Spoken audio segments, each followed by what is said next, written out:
연말이 다가오면 각종 행사들과 이벤트로 많은 사람들이 가슴 설레합니다. 하지만 대다수의 아이돌 팬들이 연말을 기다리는 남다른 이유가 있는데요. 그것은 바로 가요 시상식과 연말 무대 때문입니다. 한 해를 화려하게 마무리하기 위해 방송사와 아티스트 측에서 만발의 준비를 하기 때문이지요. 무대 설치와 퍼포먼스, VR 등 무엇 하나 눈길을 끌지 않은 것이 없는데요. 그 중에서도 가장 많은 팬들의 관심을 끄는 것은 의상이라고 볼 수 있습니다. 특별한 무대를 준비할 때는 의상도 특별해지는 법입니다. 그렇기 때문에 연말 시즌은 코디네이터들이 더욱 열일하는 시기라고 할 수 있는데요. 그런데 최근 연이어 팬들에게 비난을 받는 아이돌 코디네이터가 있다고 합니다. 그 주인공은 바로 방탄소년단의 코디네이터입니다. 본래 방탄소년단의 코디네이터는 팬들의 사랑을 듬뿍 받기로 유명했습니다. 특히나 불타오르네, 피땀 눈물과 DNA 활동기에는 새로우면서도 멤버마다 찰떡 의상을 준비하는 자세로 다수의 아미들이 코디네이터에게 절을 해야 한다며 칭찬이 자자했었죠.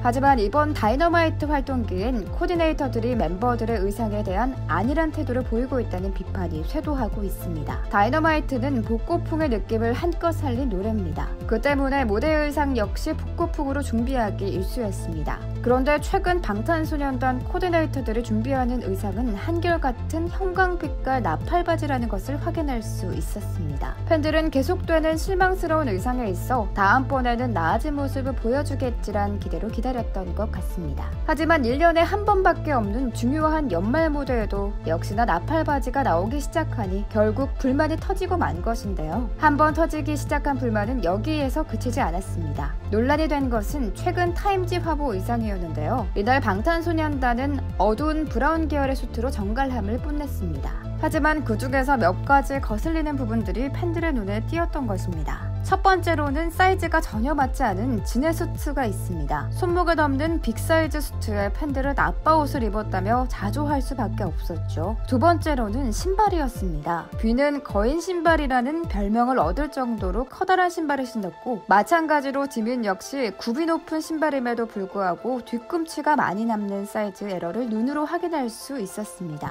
슈가 역시 바지단이 맞지 않은 바람에 곱창바지라는 우스꽝스러운 애칭을 얻어버렸습니다. 이와 같이 실망스러운 코디네이터들의 행보에 방탄소년단 팬들은 인스타에 직접 찾아가 다음과 같은 의견을 내보이기도 했습니다. 명품 컬렉션을 그대로 입히니까 멤버들이 가지고 있는 신체 장점도 못 살리고 기본적인 바지핏도 맞지 않아요. 레트로라고 해서 나팔바지만 고집해서 입히는 것도 너무 짜증나고요. 몸매와 선호도를 바탕으로 개인을 적응시키고 스타일링하는 것이 전문적이지 않을까요? 라고 말하며 팬들은 무분별적인 비난이 아닌 방탄소년단의 보다 나은 무대를 위한 피드백을 표현하고 있는 중인데요. 이에 코디네이터는 비판성 댓글을 지우고 무서워 죽겠어요 실장님 오들오들이란 댓글을 달은 등 다소 현명하지 못한 소통 방식을 보여주고 있는 형국입니다. 자신들의 스타가 무대에서 최고의 모습으로 빛나는 것을 보고 싶은 것은 팬들과 스텝 모두 같은 마음일 겁니다. 그러기 위해선 가수에게 무엇이 최선인가를 생각하며 좀 더 프로페셔널한 태도를 갖는 것이 좋겠습니다. 방탄소년단의 코디네이터가 이번 기회를 통해 더욱 팬들과 소통하고 성장할 수 있는 계기가 되길 바랍니다.